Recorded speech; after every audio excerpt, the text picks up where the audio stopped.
Hi, I'm Kristen Griego with the Getzen Company, and I'm joined today by Ian Bousfield. Hi Kristen, good to be here. I feel a bit dazed, a bit jet lagged, just arrived last night, and I've no idea what questions are about to come up, so I'm just here, let's see what happens, huh? We're kind of hanging out, going through the ringer. You want to tell us why you decided to come over? Well, yeah, sure. First of all, I miss you, and I miss everybody here. I feel at home here. What you can't see is I've got a room full of trombones and bells. Anyone who's been here know what I'm looking at. So I'm like a kid in a sweet shop, you know, to get to come and try equipment out and work with someone who knows my playing inside out and knows my equipment inside out and knows what I need and can just tell by listening to me which direction we need to go in. And so that's the main reason we haven't been able to do it for 3 years. I haven't been here because of, you know, the virus and all that sort of stuff. It was just really long overdue. So I'm really happy to be here. As I said to you this morning, I mean, in my absence from here, you've been sending me instruments over to Switzerland, and the last one that I got in August was really something that made me think, okay, we have arrived. Like iconic instrument status. We've been working together for 12 years, yeah. And that really made me feel that. But still, we don't stop working. That's our ethic. We keep trying to improve things the whole time. So even though we're happy with what we're making, there's no reason why we can't work for 2 or 3 days and see if we can optimize even further. So that's why I'm here. Absolutely. And the culmination of 12 years was the instrument that came out in August. And it's interesting because people are like, oh, what you did right now. And it's like, well, it's not just right now. It's what we've done over the long haul and slowly refining things. Yeah. And it's been great. It's been such a long time that when you got in, you were like, oh, you have a truck. I'm like, well, I don't. It's a shop truck, but yeah, we didn't. It's been that long. Yeah. But the interesting thing on that instrument, you remember, I had some email exchanges with Brett Getzen, where he was saying, we've got the new updated version with all of the ideas that we worked on, and I said, but I really love the one I've got. Do I really? And Brett said, look, I'm not going to make you play on the updated version, but, you know, I'll send it to you anyway. And I haven't played the old one from that day to this. You know, it's just such a level up. You know. Now, some of the changes that we've done with the 4147 IB, which is an incredible instrument. And even if you get the 2022 version or the 2021, they're still incredible. Mm-hmm. But the updated version has a few things. And I wanted to talk to you a little bit about those changes. One of them is we have a new shape of the rotor cap, the dome, with the new G engraving. When you went back and forth, what did you feel? I thought I was going crazy. It's one of those trombone nerdy things. So think like the rotor cap, whether it's a dome or whether it's flat, you're kind of like pinching yourself as to how it could possibly make a difference, but it does. It's more vibrant, you know, there's more of a center to the sound. I think, though, to be fair to anyone who's listening to this, I don't know all of the things that Kristen changed. He doesn't tell me everything, you know. But and a lot of professional players have contacted me and said, look, there's this updated version, you know, coming out. Am I being left out? Should I get rid of my old one and update? Am I missing out on things? And I think the answer to flesh out a little bit what you said there is no, because the version that I had before is a wonderful instrument. This one has slightly different aspects to it. We've gone in a slightly different direction with it. It's a little bit freer, it's a little bit more open, it's a little bit more resonant. If we're really honest, you did it to kind of pander to my ego, because I said, look, I want to be able to unload on a top F. I want to be able to take a big breath of air and just let go, because I can do that. I want to be able to do that. I just felt a little touch of blowback on the old ones in the ultimate dynamic, you know? And so that's kind of like we've got that a little bit loosened off, and I feel I can do that now. But it's the quality of sound, just the warmth in the sound. It's just basically the updated version from my playing point of view has this little bit more warmth, a little bit more vibrancy. And the older version has a bit more core, and it's a bit purer. Yes. So it's a matter of choice. They're both great. What with the dome, for me, like the F staff, F in the staff down, there's an increased stability. Mm-hmm. And it was funny when we had our first conversation about this. You said, It is more stable. Yeah. But I never thought of the old version as being unstable. Yeah. Because it's not. Yeah. When you were playing on the old version, it was great. There's no issues per se. It's just increased stability. Yeah. Yeah. And so without becoming truck-like or the handling becoming just really stiff, which is a lot of times when you increase stability, Exactly. you sacrifice flexibility, and it becomes a bop, bop, bop. Yeah, I think that's something to watch out for when you. Am I singing? It's beautiful. I enjoyed that. I think to anyone who's looking into trying out instruments, stability is great. That you feel like you're on a, like on a railroad track, that you're straight through the middle of the note. But check how easy it is to get to the next harmonic, because sometimes you're really locked in. Yeah. And getting that balance between flexibility, vibrancy, but still stability within a harmonic is a difficult balance to get. That's now.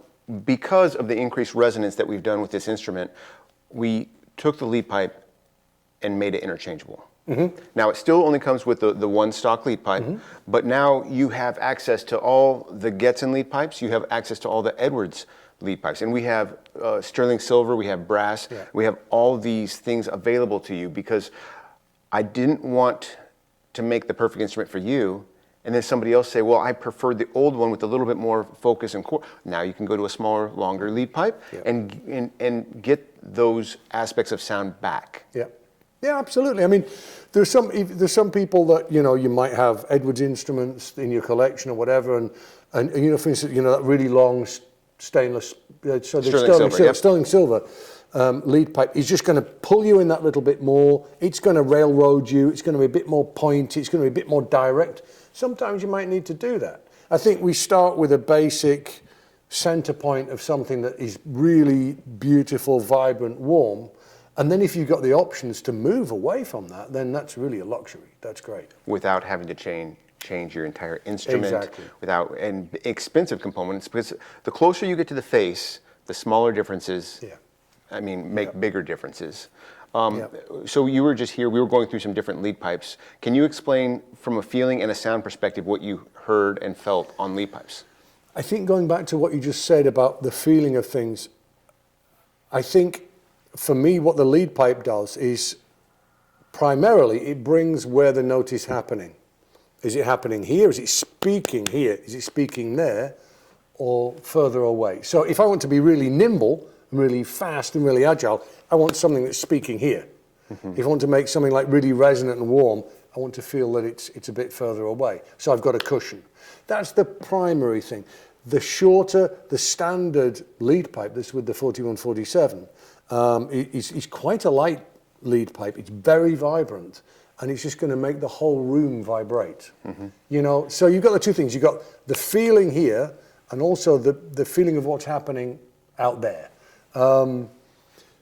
Which, I'm sorry to interrupt, the importance of recording yourself on the other side of the bell and in short, mid, and far distances away, so you know different perspectives. I can't believe that after all of these years of campaigning, Christian, people are still judging a trombone almost exclusively on what they hear. And which is great, but that's not what everybody hears. You've got to have a trusted pair of ears in the room that's going to give you the feedback of, well, you might feel good, but it doesn't sound great out here, And people are still, of course, you have to feel good. A trombone's got to have a feel-good factor. If you feel good playing an instrument, you're going to play well. Well, that philosophy works quite well if your paycheck is in the practice room. True. But if you're getting paid on stage, you might want to check the other side of the bell. The very, very best players that I've ever worked with, and I mean on any instrument, if you sit next to them, they're not particularly impressive. But the further away you get from them, the better it sounds. Yeah. Really, the best, the people who you think are the biggest, the strongest players, if you sit next to them, they don't sound particularly big. It's all in the focus and the center that's going out there. So to actually feel, it feels lovely and vibrant and warm, and it's all, but what's going out there? Most of that is not transmitting out past about 10 yards. So that's all those different balances with the lead pipes. And as you say, the closer you get to the face, the bigger, the more important it is, the bigger the difference. The option now on the 4147 of being able to, I sound like I'm saying that with a bit of regret because, because you know, the worst thing you can have in life is a choice. And if someone says, Ian, there's your trombone, it's great, and you go, fine, don't have to think anymore. But then it's like, what about this lead pipe or this one? And then it starts going on. So anyway, there we go. Yeah, it's a dangerous It is. to have options, but it is good to have options, you know. Christian, at a rough guess, how many trombone bells are we looking at right now? It's got to be around the 40, On 30 or 40. on the tenor side, our catalog goes to 384 for tenor. Yeah. So speaking of having a choice, there we go. Yeah. But that's what I said to Kristen last night in the car was, you know, Edwards for years has been offering the market world-class options, and I think now with the Getzen models, the 4047, the 4147, these kind of fixed models, we're offering kind of like world-class quality, really sort of like legendary models that are in the making, you know? And we just heard from John in that who sent me a little message about how it's the culmination of all the 26 years I've been working with Edwards. I've been able to put that R&D from the players' perspectives into these two models. Yeah. And we do things on these Getzens now with, like, even the tuning slide is sheet tuning slide, which is, it starts as flat stock, and it's hand hammered over, brazed, and formed from that, which it's time consuming. Yeah. And it's not something you would do. Which I have to give credit to this guy, because you know what makes him so good at what he does is, and I say this, most successful people are successful because they realize what they don't know. As soon as you start believing you know everything, and we're both the same, we're trying to learn about what did they do 100 years ago, what did they do, you know, how did they play back then? And it's like this thing of the sheet was because of your open-minded attitude towards, well, what did they do in the German Romantic trombones back in the day? And we discovered that actually that's how they made the old German instruments. Yes, and the altos, when I was working on the alto, working on a German alto with Craig, the deficiency that I put into the instrument is I used a tube tuning slide. And it took me for the longest time, and then when I realized what it was, I was able to take that research from the alto and then transfer it into the tenor, which is where we're at now. And so it's just being willing to be open to being wrong, and I'm open to that. Well, not even that. I think the chain was broken. If you look back to the historic, iconic instrument makers, it all got tooled up and modernized and stuck on production lines, and we found this horrible moment where everyone realized 20 to 25 years ago, hang on, the people who knew how we built these historic instruments have now retired or sadly passed away. So why did we do this? Why do we make this? And we've had to go back and reverse engineer and kind of understand how these old instruments were made and apply it again.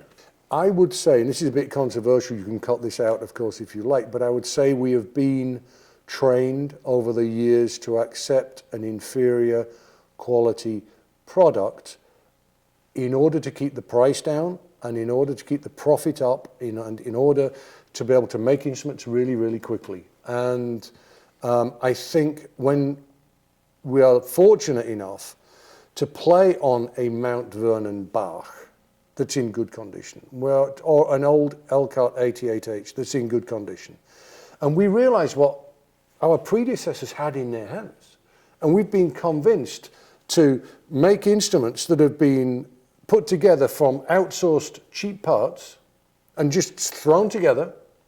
They still look like those instruments, but they're not. I was speaking to a colleague, a professional, who was trying to do a deal with an instrument company recently. I said, look, just be really clear. It's a safe bet, but it's not the quality that it was 50, 60, 70 years ago. And you deserve that. And the reason why I think anybody who knows me is I will literally play whoever puts the best instrument in my hand.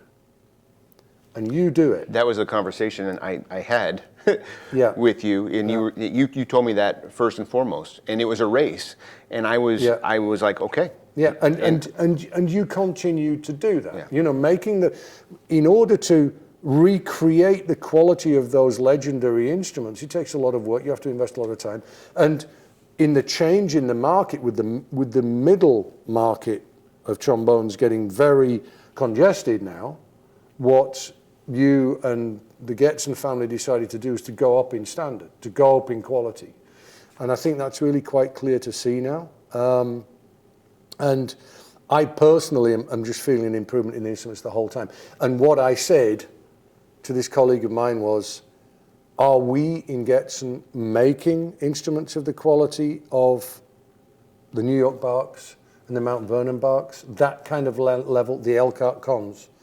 And my honest answer was to him, very nearly. And I think we are about to. Yeah. And I think that there are certain things that we can't emulate in manufacturing, and that's like brass hardening over a period of 50 or 60 years. That cannot be done. It has not, nobody to date has done that. Yeah.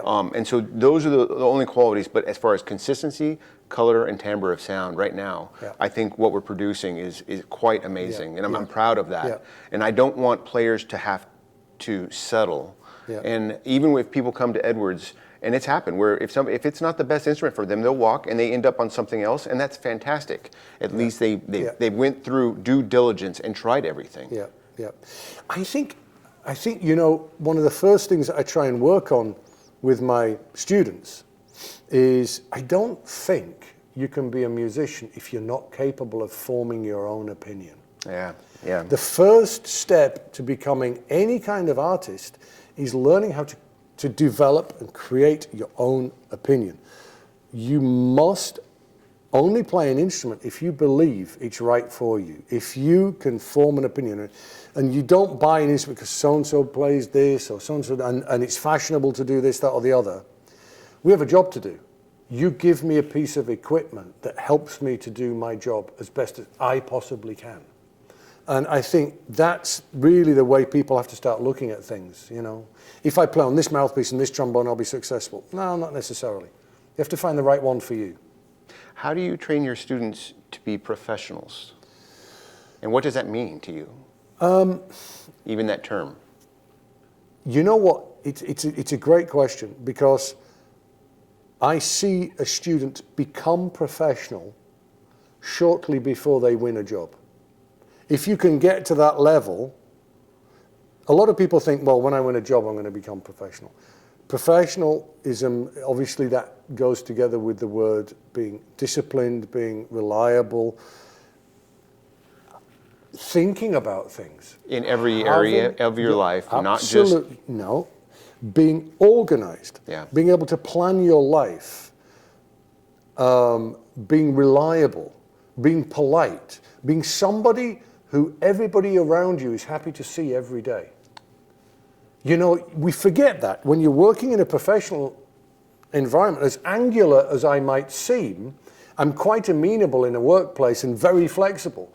And that's an essential part of being professional. Fighting with the people around you is not clever. You know, it's you know, having sharp elbows and that sort of thing. It's not, you know, we have to learn how to live with each other. We have to learn how to make each other's lives better and happier. And if you're that kind of person, people are going to want to work with you. That's being professional. And I find it really interesting with my students. I don't think they realize how many orchestras call me up sometimes during the last round of an audition, saying, one of your students who we don't know is about to win this job. Can you vouch for them? And people don't realize how often things like that happen. Is this kid reliable? Because he or she's 21 and they're just about to win a very big job and we don't know them. When I got my job here, I had 3 people on my resume that people were able to call and check in. And they do. And they make the calls. People asked how I got my job. It was networking and who I studied with. Yeah. And so it's very important that when you're studying, you're professional. Yeah. I think we talked about something else earlier as well, about what work is on the trombone. We all love trombone festivals. And we all love doing masterclasses. Being a trombone festival artist is a great thing to do, but mostly they're not paid. And we have to try and sort of create a profession where people are paid. And we were talking about too many people doing things for not much money or for no money, and I made the point, well, I'm very expensive. I charge a lot of money, because if I don't, what the heck is going to happen underneath me? If I start doing things for nothing, it's like, well, everyone else has had it, haven't they? Because they're not going to get any work. It's like, well, this guy doesn't cost anything, or he's really cheap. So we really have to try and build, be professional in as many ways as possible. And this is sad to say, it's also a business, Well, it is a business, and I take it very seriously. Yeah. Even though I love what I do, and I love playing trombone, I love working with musicians, I love being a part, even a small part of your career, listening to you perform in a hall or listen to a recording, just knowing I have a small part in that. Yeah. I love that. Yeah. I think that's the other thing is when you get to my sort of age and you start having health problems because of stress or overwork or whatever, it's so difficult to work out because I love it. How can something that I love be sort of detrimental to my health? Because every day I get up and I think, great, I'm going to play the trombone. I love this, Yeah. But you have to be a bit careful with it, I suppose. And I've worked with many professionals that have had issues, and then with this teeth shifting, at times can run into a mouthpiece issue, and I've also felt a lot of times mouthpiece rim shape can be determined on the dental structure behind. Absolutely. Because what is flat rim to someone is round and sharp to some. It's quite right. As your teeth move around, you might find that you need a different shape rim. I think it's really a good point. Not just a size, but a different shape of rim, different high point of the rim. To avoid an area of discomfort behind. Yeah, without question. I mean, I'm sure I play on a really wide rim. It's like, what is it? A 1.050, yeah. Okay, so it's like pretty much bass trombone rim. And I think it's obvious to get on this side, there, so them away on the side of the front teeth, But then when I watch your face, you don't move a lot from high to low. No. Why not? I do move. I used to use what they call the pivot method, where, you go high and the bottom jaw comes up this, you go low and it goes like that. I do actually use that, but over the years, I managed to optimize it so I'm not over-moving. Over-moving is one of the biggest reasons why people don't have a range. Because you go up and that's a top B flat, and you go down, that's a bottom B flat, you've got nowhere else to move. So you have to, the gradation, the movement is there, but it's very fine. I do basically try to play everything from bottom B flat to top B flat on basically the same hole, the same setting. And so I'm going to move when I get above top B flat, I'm going to move when I go below bottom B flat. But I try and get those two octaves sort of locked in. But that's based on something that's integral to my teaching, which is to be very reactionary about it. It's not the lips that vibrate, it's the air between the lips that vibrates. So we've got to have that aperture, that hole kind of set up there. And I'm going to want to keep the same one from bottom B flat to top B flat. So that's why you won't see much movement. When I get above that, you'll see it. When I get below that, you'll see it. But one of the main reasons why people have trouble, I find in the high register, is they've spent all of their money. They've moved all the movement they've got by the time they get to top B flat, and then it's over. They can't get above that. So it's trying to stabilize the middle register so there's not excess movement. Yeah, that's why you want to see. I lock at the corners, so we're fixed at the corners, and then that hole pretty much doesn't change, and I allow the jaw to move as much as possible. When I was younger, I used to move much more, but I've really optimized it. I hope everyone watches this video, because going to school, I used to have a different embouchure for every partial. Yeah. And I had endurance issues. Yeah. And then as I've progressed and watching people's faces and learning from the people that I come in contact with, I've started to slowly been able to minimize it. Yeah. And then my endurance and then the amount of work that goes into the sound goes away. Yeah, absolutely. And you can play in other ways, in other fashions. It is possible. You'll see many professionals doing it.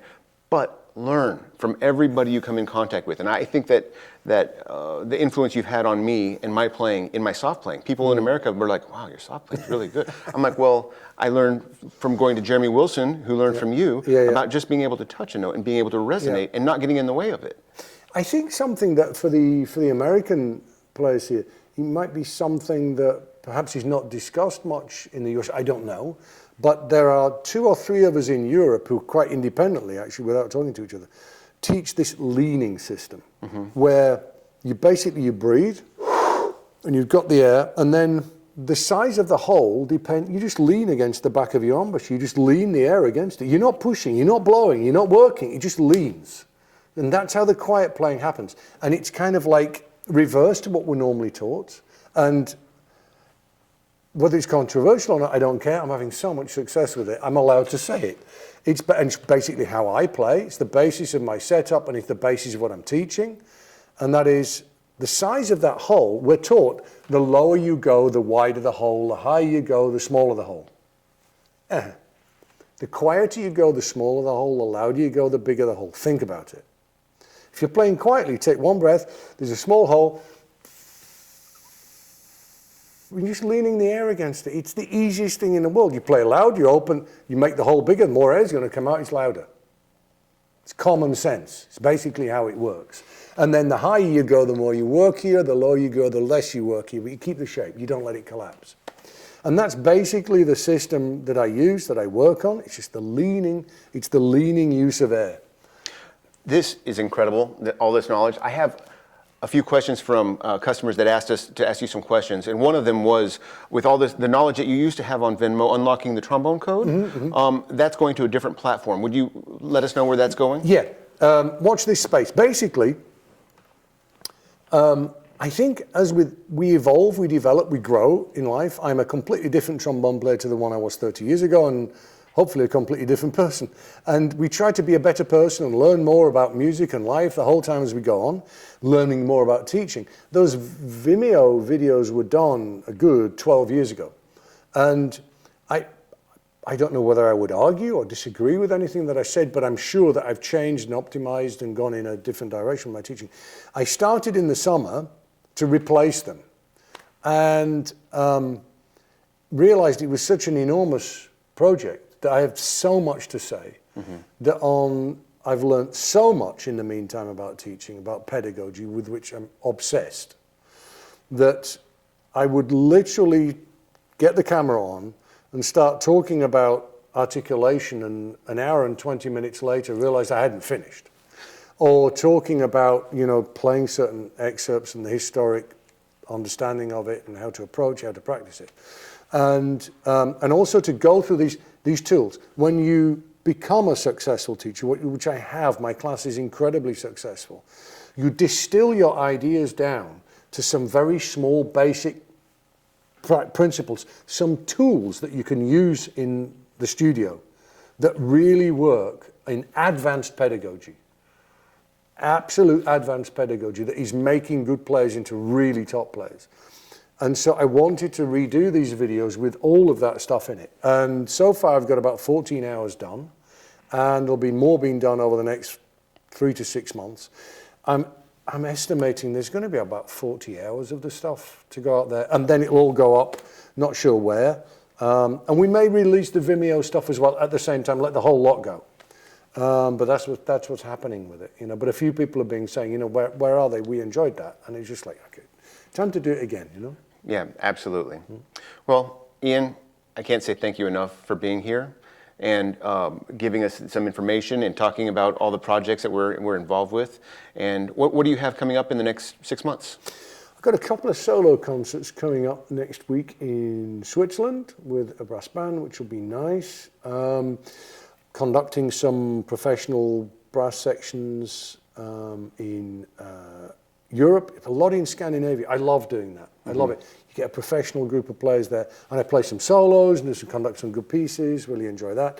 Got a CD coming out with the brass quintet, which, can you believe it? My age in life have finally come to brass quintet playing, and I never realized I'd love it that much. But I'm in a quintet with 2 of the world's greatest trumpet players, Reinhold Friedrich and Jeroen Berwert. So I think for the first time, we're getting lots and lots of concerts. It's the first time for a long time that there's huge interest in a quintet because of the people who are in it, rather than the name of the quintet or the product or the brand. It's like, wow, you managed to get those people all in the same quintet. So doing lots of that, and continue with the class. I have 14 really fantastic students, as I was saying to you last night. Usually, from 14 students, at least there'd be one or two where I'm like, what am I doing with this one or this? I'm not. But it's like tag team superstars just coming through the door the whole time, and it looks like there's no end in sight of that. I'm getting fantastic requests to come and study.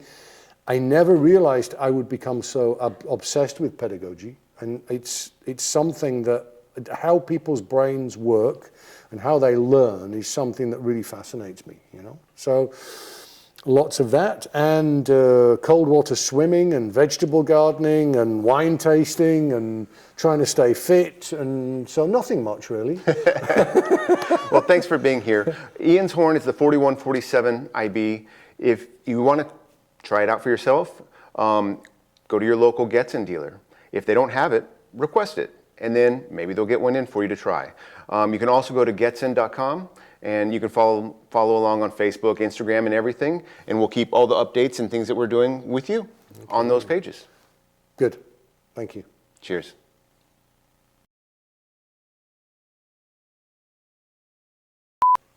Hi, I'm Kristen Griego with Getzen Instrument Company, and I'm joined today by Ian Bousfield.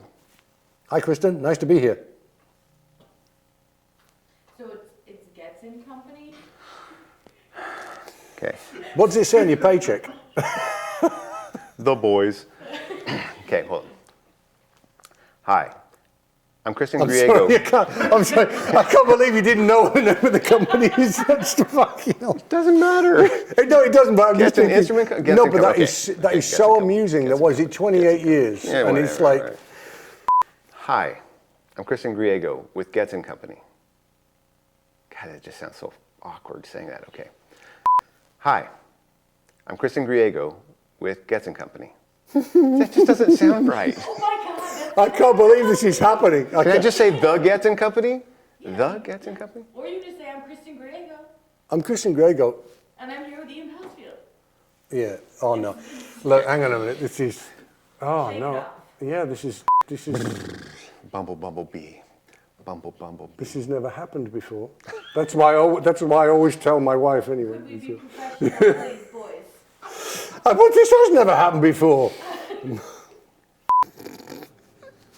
Great, we got that on camera. Oh my God. Lulu, Okay. can you talk some sense into these people, for goodness sake? Right.